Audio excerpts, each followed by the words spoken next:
여러분, 우리가 예수님을 믿는 이유가 무엇입니까? 우리가 성경을 열심히 읽고요, 그리고 복음을 자세히 배우고 교회 생활을 통해서 신앙 생활을 열심히 하여서 결국 얻고자 하는 것이 무엇일까요? 구원입니다. 그렇다면 그 구원을 받아 뭐 하고자 하는 것일까요? 하나님 나라, 우리가 말하는 천국, 그 낙원에 들어가고자 하는 것입니다. 그런데 여러분, 하나님이 있다 믿는 사람이건 하나님이 없다 믿는 사람이건 둘 다 어떠한 한 부분에 있어서는 같은 입장이 있는데요, 그것이 무엇인지 아십니까? 둘 다 인생은 한 번 사는 것이다 라고 생각한다는 것입니다. 그렇다면 그 이유는요? 많은 사람들이 우리가 어떻게 세상에 태어나게 되었는지, 내가 어떻게 이 세상에 태어났고 나는 이 세상 가운데서 어떠한 존재적 의의를 가지는지 잘 모르니까 결국에 어디로 갈지도 모른다. 그러니 인생을 즐기며 살자. 지금 이 순간에 집중하고 내가 행복하고 내가 쾌락을 누릴 수 있는 것 마음껏 누리고 살자. 죽음 이후 왜 지금부터 고민하느냐라고 이야기를 하는데요, 바로 그러한 사람들에게 이 성경은 뭐라고 말하고 있는지 아십니까? 우리는 하나님의 계획 가운데 이 세상에서 태어났고 우리는 그의 나라로 가야 한다라고 가르칩니다. 여러분, 성경은 분명히 말합니다. 죽음 이후에 천국과 지옥이 있다. 죽음 이후에 우리가 영원토록 이어지는 그 생명을 어떠한 곳에서 어디에서 보내야 되는지에 대해서 가르침을 주고 있다는 것입니다. 그러니 우리는 죽음을 지나 하나님 나라에서 영원토록 무한한 복을 누리며 살 것을 추구하여야 하는 것입니다. 누군가가 말하는 죽음은 끝나는 것이 아닙니다. 죽음은 끝이 아닙니다. 죽음은 하나님 나라 천국에 들어가는 과정일 뿐입니다. 그렇다면 그 하나님 나라는 누가 들어갈 수 있는지 열매 맺는 백성이라는 제목으로 말씀이 주는 교훈을 함께 나누겠습니다. 우리의 구원자로 오신 예수님께서 십자가 그 죽음의 여정을 위해서 성전에 들어가셨습니다. 그리고 그곳에 있는 성전의 행각이나 성전의 뜰에서요 가르치기 시작하셨습니다. 아마 늘 그렇듯이 예수님께서는 하나님 나라에 대해서, 그 구원받는 방법에 대해서, 그리고 하나님 뜻이 무엇인지에 대해서 선포하고 가르쳤을 것입니다. 그런데 그곳에서의 가르치는 행위가 심각한 분란을 일으켰는데 당연히 그곳에 상주하는 대제사장들이나 백성들의 장로들과 마찰이 있을 수밖에 없는 것입니다. 여러분, 왜 그런지 아십니까? 그들이 바로 예수님이 지금 서 계신 곳인 그 성전의 질서와 제도를 유지하고 관할하는 자들이기 때문입니다. 마가복음과 누가복음을 보면요, 대제사장들과 장로들뿐 아니라 서기관들도 포함되어 있습니다. 그 말은 이들이 바로 유대인들을 대표하고 유대인들의 가장 높은 이런 최고의 종교회의인 사내드린을 이야기하는 것입니다. 사내드린은요, 모든 유대 도시들의 유대법에 따라서 23명의 판관들의 모임입니다. 한마디로 말해서 로마의 지배하에 있는 왕이 없는 이스라엘의 그날의 최고 지도자들의 모임인 것이죠.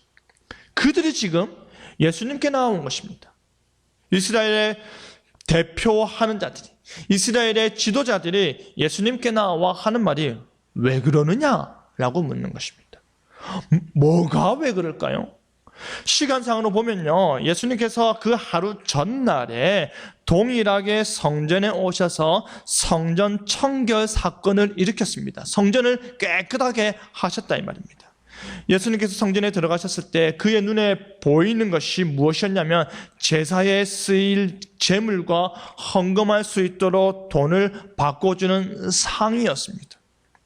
지금 우리가 오해하면 안 되는 것은 무엇이냐면요, 지금 예수님의 눈에 보이는 것은 성전 밖의 상황이 아니다라는 것입니다. 성전 안에서 벌어지고 있는 상황인 것입니다. 그리고 그들을 다 내쫓으시면서 예수님께서 내 집은, 하나님의 집은 기도하는 집이다 라고 일컬음을 받지 않았느냐, 너희는 강도의 속을 그 강도들이 울거리는 그러한 장소로 만들어 버렸도다 라고 대노하셨습니다. 여러분, 다윗이 그토록 소원하고 솔로몬 때에 드디어 건축된 성전은 하나님께 나와 기도하고 하나님께 나와 예배하는 것이 최고의 목적이었는데, 지금 그들이 그 기도하는 집을 장사치를 위장한 강도들의 소굴로 만들어버린 것입니다.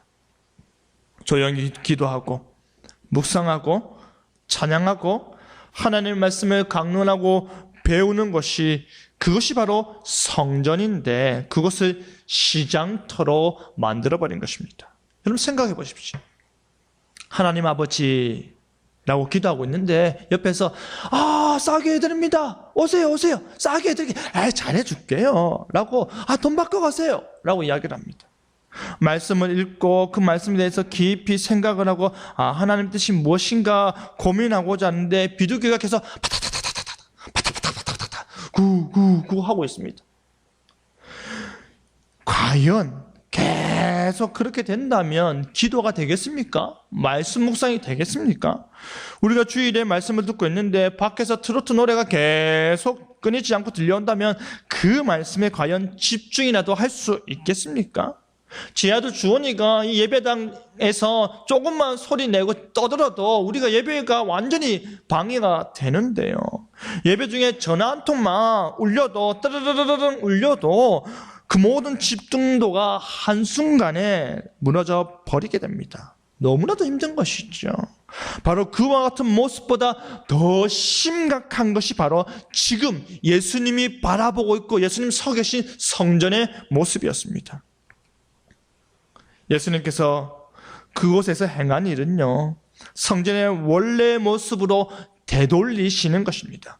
원래 성전의 역할은 어떠해야 하는지, 성전은 이래야 한다라고 몸소 가르침을 주시는 것입니다. 여러분, 예수님께서는 그렇게 변질되고 타락한 성전의 모습을 보시고 갑자기 다 바꾸면 문제가 되니까 조금씩 바꾸자라고 하지 않았습니다. 비본질적인 것들이야 조금씩 우리가 바꿔가서 좀 더 나은 상태로 변화되면 됩니다. 그러나 지금 성전은 본질적인 것입니다. 그렇기 때문에 단번에 바꾸는 것입니다. 그런데 지금 예수님의 입장에서요, 성전을 강도의 소굴이 되도록 방치하고 허락한 자들이 누구입니까? 바로 유대의 최고 지도자들입니다. 성전을 관리하는 자들, 성전에서 자신들의 맡은 바 그 직을 이행하는 자들, 이스라엘 백성들을 위에 군림하면서 그들에게 불법이 합법인 양 가르치고 죄를 계속해서 짓게 만드는 자들이 바로 대제사장들과 서기관들과 장로들이었습니다. 그들은 강도의 소굴이 되어버린 성전이, 장사터가 되어버린 성전이 어땠을까요? 괜찮은 것입니다. 자기들에게는 좋은 것입니다. 왜냐하면 자기들에게 돌아오는 것이 있기 때문입니다. 자기들의 영역인데 자기들의 허락 없이 누가 거기서 장사 행위를 하겠습니까? 여러분 안 그렇습니까? 여러분 직장에서 장사치들이 와서, 외부인들이 와서 거기에서 매일 시끄럽게 하고 자신들의 업무를 보고 막 물건 사라고 계속 한다면 여러분 그거 용납하시겠습니까?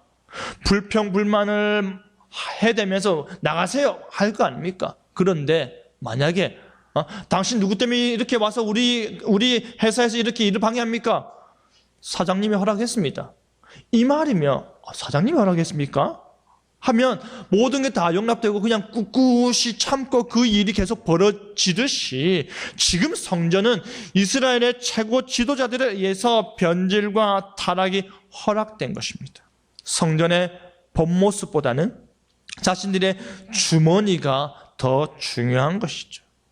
지금 예수님께서는요, 그러한 자들과 대면하고 계시는 것입니다. 그들이 예수님께 나와 묻습니다.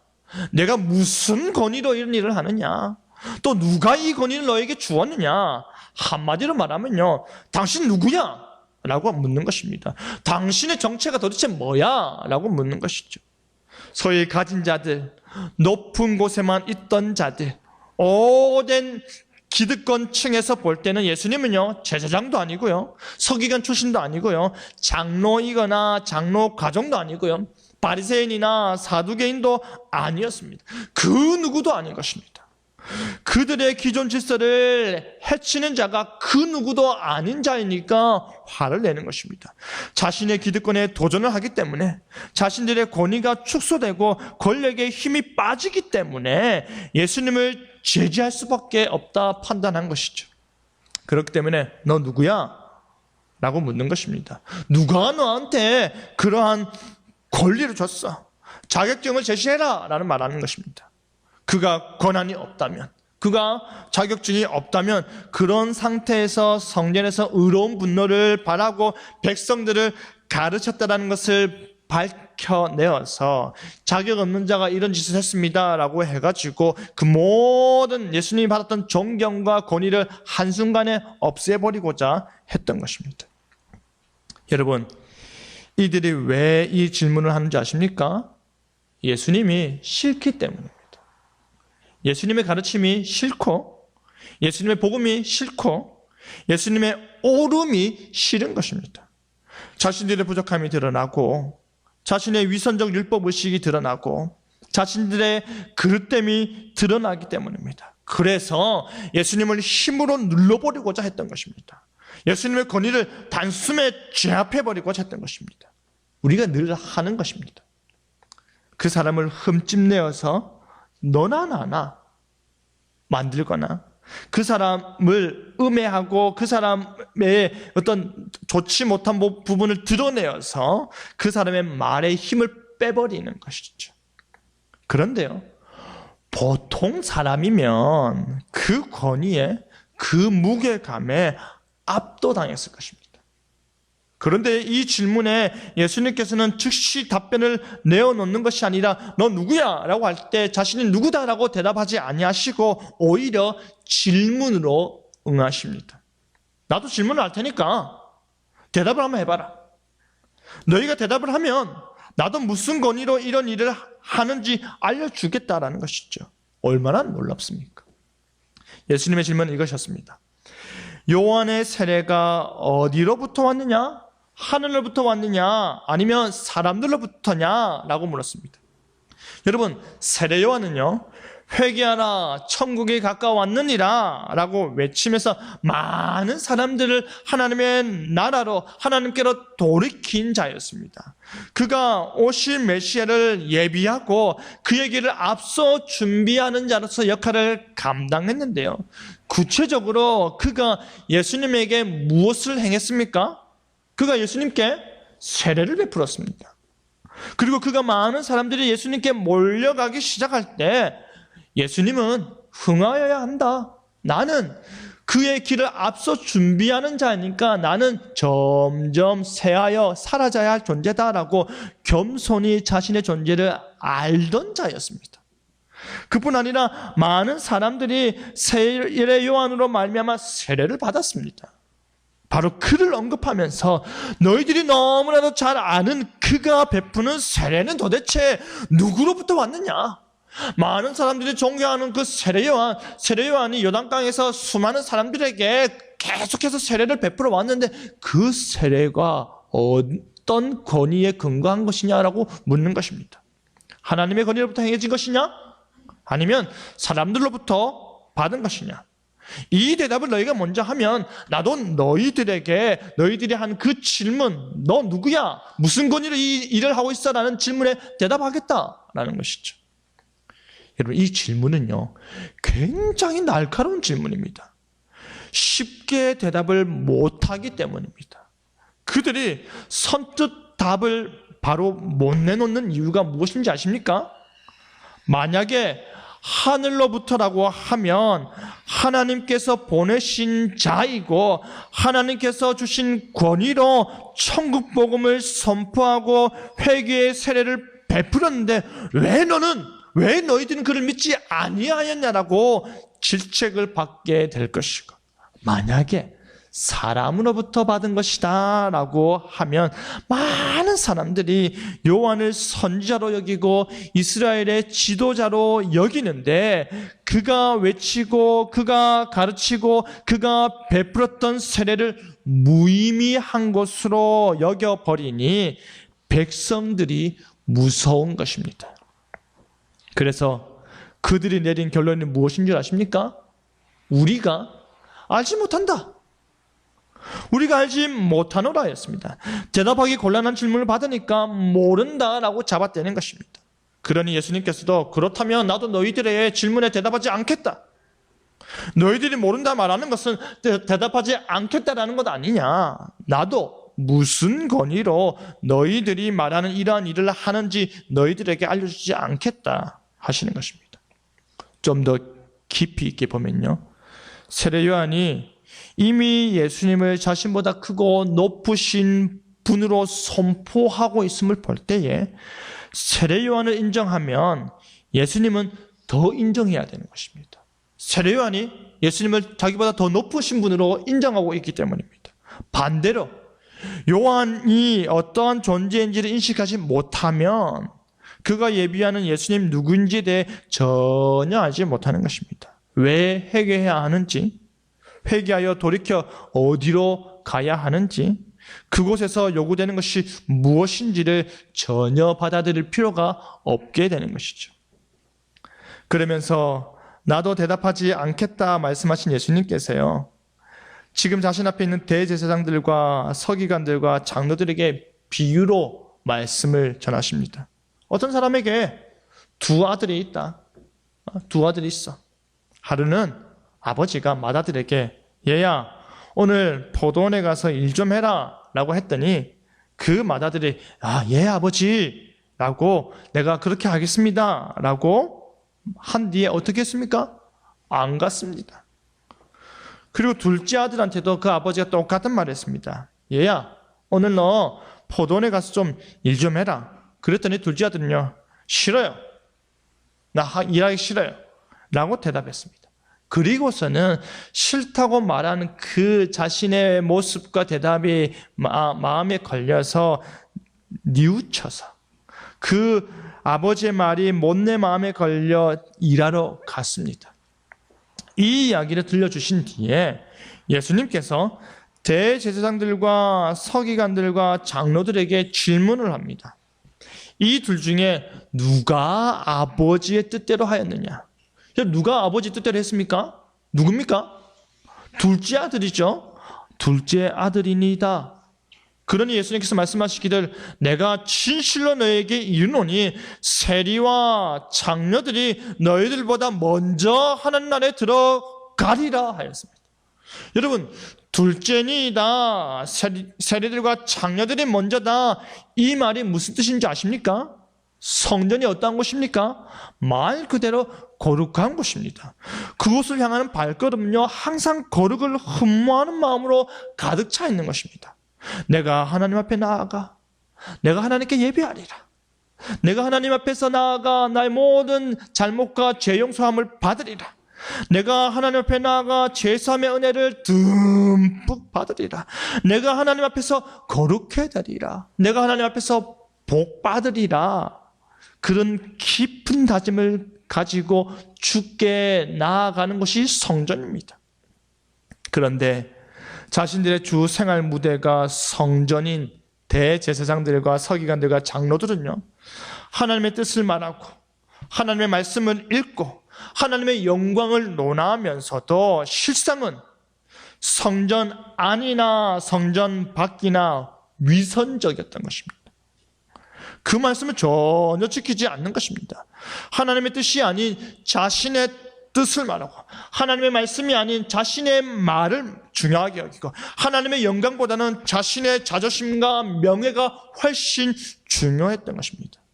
여러분, 입술로는요, 입술로는 하나님을 사랑합니다, 하나님을 좋아합니다, 하나님께 영광 돌리며 살겠습니다, 그 은혜로, 그 사랑으로 나도 내 이웃을 사랑하겠습니다, 그 사랑을 실천하며 살겠습니다 라고 말을 하면서 실제 삶 속에서 어떻게 할까요? 저리 가라 아래 것들아. 배고프냐? 그러면 식당 가서 맛있는 거 사 먹어라. 추워? 따뜻한 옷을 좀 껴입지. 아프냐? 약을 먹든지 병원을 가든지 해라. 그렇게 끙끙 앓고 말고. 억울해? 나랑 상관없어. 이렇게 매우 차갑고 매우 사랑 없이 대하는 것입니다. 이들이 바로 마다들과 같은 자들입니다. 그들은 세례 요한을 미워하였고 회심한 세리와 장녀들이 싫었습니다. 그들은 입술만 거룩한 것입니다. 입술만 옳은 것입니다. 말로만 하나님의 백성인 것입니다. 말로만 그리스도의 제자인 것입니다. 그런데 여러분, 지금 굉장히 눈에 띄는 표현이 있는데요, 그것이 무엇인지 아십니까? 그것은 바로 하나님 나라라는 말입니다. 여러분 아시다시피 마태복음은 유대인들에게 보내진 복음서입니다. 마태복음은 유대인들이 읽는 복음의 내용이기 때문에 하나님의 이름을 망령되이 부르지 않기 위해서 하나님을 하늘로 대체해서 자주 사용하고 있습니다. 그래서 회개하라 하나님 나라가 가까웠느니라가 아니라 회개하라 천국이 가까웠느니라 라고 표현하고 있는 것입니다. 그런데 지금까지는 천국이라고 표현했던 것을 지금 하나님 나라라고 이야기하고 있다는 것입니다. 그리스도 안에서 이루어질 하나님의 구원하심을 인식케 하기 위해서 하나님 나라가 강조되고 있는 것입니다. 하지만 그들 입장에서는 아래 것들인 세리들과 장녀들은 그들과 달랐다는 것이죠. 여러분, 동족의 등골을 빼먹던 매국노와 같은 세리들이 어떻게 하나님 나라에 먼저 들어갈 수 있을까요? 가늠하다가 현장에 붙잡힌 여인은 모든 수치와 조롱을 온몸으로 받으면서도 어떻게 하나님 나라에 먼저 들어갈 수 있을까요? 어떻게 이들이 앞서서 하나님 나라에 들어갈 수 있을까요?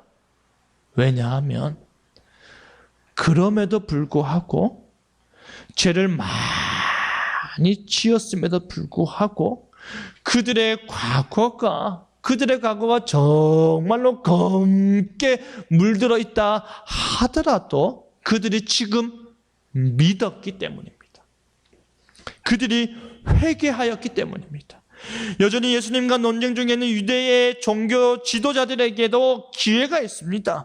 방법이 있습니다. 그들도 믿으면 됩니다. 뉘우치면 됩니다. 돌이키면 됩니다. 기회는 있습니다. 하지만 세상의 온갖 조롱의 손가락질 당하던 자들이 먼저 회개하고 먼저 하나님께 돌아와 하나님께서 반드시 용서해 주실 것이다, 그 믿음이 있음을 보기만 했던 것입니다. 그러면서 예수님께서 하시는 말씀이 바로 요한이 의의 도로 너에게 먼저 왔지 않느냐? 세례 요한이 거룩해지는 방법, 하나님의 의의 길을 걷는 방법, 옳은 길을 행하고 하나님 뜻에 순종하는 방법, 하나님 나라에 들어갈 수 있는 방법, 옳은 일을 하나님 앞에서 행하여서 하나님의 복을 받는 방법에 대해서 너희에게 가르쳤지 않느냐? 그걸 물으시는 것입니다. 그런데 너희가 믿지 않았다. 여러분, 오늘날 많은 사람들이 교회가 어떠한 것인지, 복음이 무엇인지 한 번 정도는 들어보았을 것입니다. 그들이 믿지 않는 것입니다. 그런데 회개하라 천국이 가까웠느니라 말씀을 듣고서 회개하지도 않았고 천국이 가까웠다라는 말에 반응하지도 않았다라는 것입니다. 그들은 회개할 이유를 찾지 못했고요, 지금의 삶이 좋았고 지금의 모습에 만족했던 것입니다. 그들에게는 천국은 가까이 오는 것이 아니라 여전히 저 멀리 있는 것입니다. 말로는 메시아가 와야 한다 하면서도, 말로는 그들이 구원자가 와야 한다 하면서도 그 메시아를 통해 자신들의 고난이 보다 광화되기만을 바라는 것입니다. 자신들이 보다 잘되기만을 바라는 것입니다. 그들은 보라, 세상 죄를 지고 가는 하나님의 어린 양이다 라는 세례요한의 말을 전혀 받아들이지 않았던 것입니다. 그들은 요한이 선포하는 의의 도를 들어 알매도 불구하고 그 의의 도를 듣고 회개하는 세리들을 보았음에도 불구하고 그 거룩의 길로 돌이키는 장녀들을 보았음에도 불구하고 끝끝내 뉘우치지 않고 믿지도 않았던 것입니다. 그들이 누구입니까? 대제사장들과 서기관들과 장로들입니다. 그들이 바로 마다들입니다. 예수님께서 이어서 또 다른 비유를 들어 말씀하시는데요.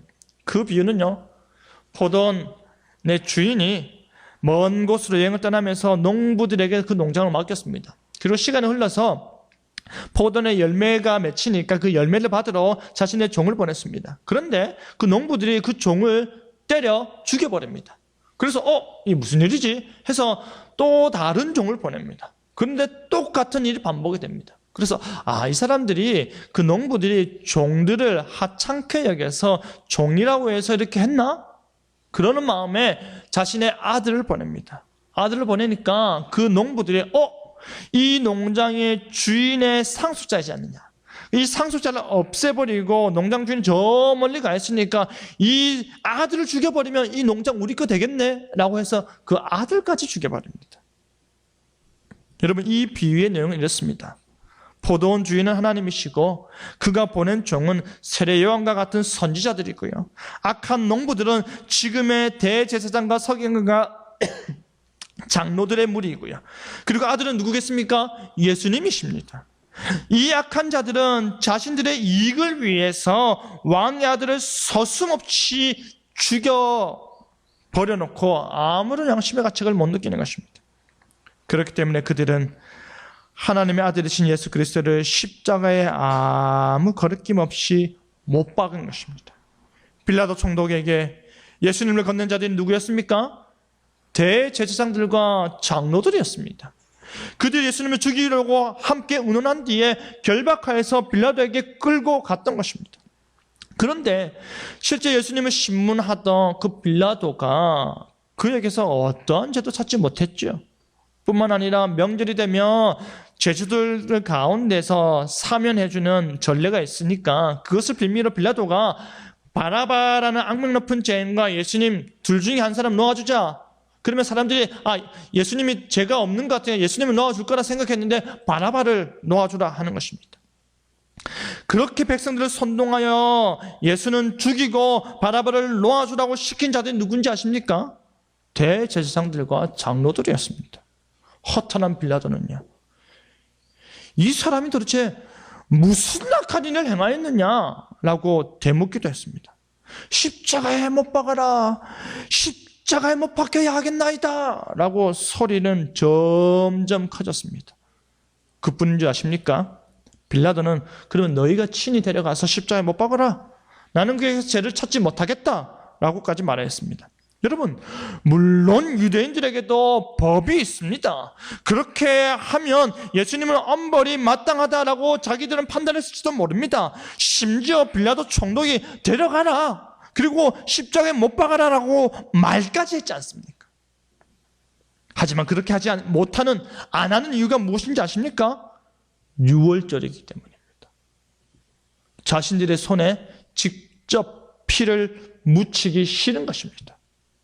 피를 묻히면 어떻게 됩니까? 부정케 되니까. 정결한 자신들의 그런 몸을 더럽히게 되니까. 그게 싫은 것입니다. 그럼에도 불구하고 빌라도가 계속해서 예수님을 놓아주려고 힘쓰니까 유대인들이 끝내는 뭐라고 외친지 아십니까? 너는 그러면 로마의 왕의 반역자야 라고 외치는 것입니다. 그러니까 그에게 사형을 언도하는 것은 그 가이사를 향한 당신이 해야 할 마땅한 충정이다, 만약 그렇지 않으면 너는 반역자의 행포를 허락하는 일이니 당신이 가이사를 반역하는 것이다 라고 말하는 것입니다.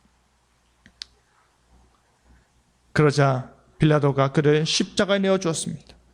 그리고 손을 씻으며 그 핏값을 유대인들에게 돌렸습니다. 그들은 제대로 된 마다들이었습니다. 그들은 율법을 논하며 스스로 율법을 어기고 율법을 지킨다면서도 스스로 율법을 범하는 위선자들이었습니다. 제대로 된 마다들이었습니다. 시편 118편 22절에 건축자들이 버린 돌이 모퉁이의 머릿돌이 되었나니 이것은 주로 말미암아 된 것이요 우리 눈에 기이하도다 하였습니다. 마치 다윗이 자신을 죽이고자 뒤쫓는 그 사울 왕과 그 무리들로부터 목숨 걸고 도망자의 삶을 살았던 것처럼, 그럼에도 불구하고 하나님께서 그를 이스라엘의 왕으로 세우셨던 것처럼, 마치 이스라엘 민족이 아수르와 바벨론을 비롯하여 열국들로부터 쉼없이 고난을 겪었지만 그럼에도 불구하고 하나님께서 그의 택한 백성들을 보호하시고 결국에 그들에게 복을 주셨던 것처럼, 그렇게 구약 역사에서 반복되어 나타났던 이 말씀의 실체가 메시아이신 예수님에게 동일하게 적용되었던 것입니다. 건축자들의 버린 돌이 되신 예수님께서 그 버림받음을 통해서 자신이 세울 교회와 자신이 성취할 하나님 나라의 모퉁이 돌이 되었던 것입니다. 우리 구원의 반석이 되시는 것입니다. 하나님 나라의 기초가 되는 것입니다. 우리에게 하나님 나라를 활짝 펼쳐 주시는 것입니다. 바로 세례 요한이 선포한 의의 도는 하나님 나라를 제시하는 것입니다. 바로 요한이 선포한 의의 도는 포도원의 주인이신 하나님께서 위선적인 마다들과 악랄한 농부들이 배척하였고 버려버렸고 그것을 귀하게 생각하지 않았다는 것입니다. 그들은 아버지의 말씀, 회개와 뉘우치는 자세로의 부름, 세례 요한이 가르치는 메시아에 대한 믿음에 대해 불신한 것입니다. 그들은 마땅히 행해야 할 본분을 행하지 않는 것입니다. 마땅히 지켜야 할 하나님의 뜻을 행하지 않는 것입니다. 마땅히 믿어야 할 것을 믿지 않는 것입니다. 그렇기 때문에 그들은 하나님 나라를 빼앗겨버린 것입니다. 오직 그 나라의 열매 맺는 백성이 그 하나님 나라를 받게 되는 것입니다. 그 열매는 이방인이건 유대인이건 상관없이 하나님의 뜻을 따라 믿음으로 순종하는 자들이 맺는 열매인 것입니다. 결국에는 하나님 나라의 의의 열매를 맺는 백성에게, 성령의 열매를 맺는 자들에게 그 복이 넘어가는 것입니다. 그 특권이 넘어가는 것입니다. 말씀 맺겠습니다. 사랑하는 성도 여러분, 여러분은 맏아들입니까? 둘째 아들입니까? 말로는 아멘 하고서 행동이 뒤따르지 않는 건 아니십니까? 말로는 투덜투덜 거리다가 결국에 순종하십니까? 아니면 말과 행동 모두 순전히 하나님의 말씀에 순복하십니까? 여러분은 대제사장들 무리입니까? 아니면 세리와 창녀들입니까? 의로운 척, 거룩한 척, 높은 척, 잘난 척, 잘 사는 척, 하지만 실제는 회개하는 믿음이 없는 것 아니십니까? 아니면 자신의 모든 가오를 다 벗어버리고 눈물로 하나님께 나와 주님, 내가 구원받기 원합나이다. 내가 용서받기 원합나이다. 내가 이전에는 하나님을 몰라서, 그 말씀을 몰라서, 복음을 몰라서, 주께서 원하시는 삶이 어떠한 삶인지 몰라서 죄를 많이 지었습니다. 불쌍히 여겨주시옵소서. 내가 이제는 들었으니, 이제는 그 복음을 만나게 되었으니, 이제는 하나님의 나라가 어떠한 것인지 내가 사모하게 되었으니 내가 회개하며 돌아갑니다. 나를 받아 주시옵소서 라고 고백하고 계십니까? 바로 회개하는 마음, 부르심에 응하는 믿음이 하나님 나라가 허락된 믿음입니다. 그것이 바로 열매 맺는 자의 참된 삶인 것입니다. 바로 그 회개하는 믿음이 여러분에게 있기를 바랍니다. 우리의 과거는 항상 부끄럽습니다. 우리의 못난 부분은 항상 우리의 얼굴을 뜨겁게 만듭니다. 그럼에도 불구하고 회개할 때에 하나님께서는 우리에게 그의 나라를 허락하여 주시는 것입니다. 그 나라를 바라보시며 사시길 바랍니다. 그리하여 하나님 나라의 열매 맺는 백성이 바로 저와 여러분이기를 간절히 바랍니다. 아멘.